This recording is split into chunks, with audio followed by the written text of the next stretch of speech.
মোহাম্মদ মারুফ Hossain BPM, PPM, অধিনায়ক RAB ১২, Sirajganj এর দিক নির্দেশনায় অদ্য ১৭ এপ্রিল ২০২৪ সকাল ৬টা ২০ ঘটিকায় র্যাব ১২, সিরাজগঞ্জ এর একটি চৌকস আভিযানিক দল সিরাজগঞ্জ জেলার বঙ্গবন্ধু সেতু পশ্চিম থানাধীন বঙ্গবন্ধু সেতু ফুড কর্নার দোকানের সামনে মহাসড়কের উপর একটি মাদক বিরোধী অভিযান পরিচালনা করে ১৯০ বোতল ফেনসিডিল সহ ৩ জন মাদক কারবারিকে গ্রেফতার করতে সক্ষম হয়।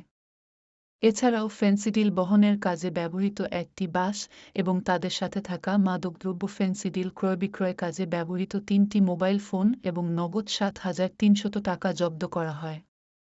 গ্রেফতারকৃত আসামিগণ ফারুক, ৪-৭, পিতা মৃত সালাম সিকদার, সান্নি মাইগাসারি, থানা সিদ্ধিরগঞ্জ, জেলা নারায়ণগঞ্জ, মারুফ ওরফে মারিফ মণ্ডল, ৩-২, পিতা ছফের মণ্ডল, সাংবৈদ্যনাথপুর মণ্ডলপাড়া, থানা লালপুর, জেলা নাটোর ও শ্রী সঞ্জিত বৈরাগী, ২-৪, পিতা শ্রী শ্যামল বৈরাগী, সাংমধুর মোড় ডাকবাংলাপাড়া, থানা কুড়িগ্রাম সদর, জেলা কুড়িগ্রাম।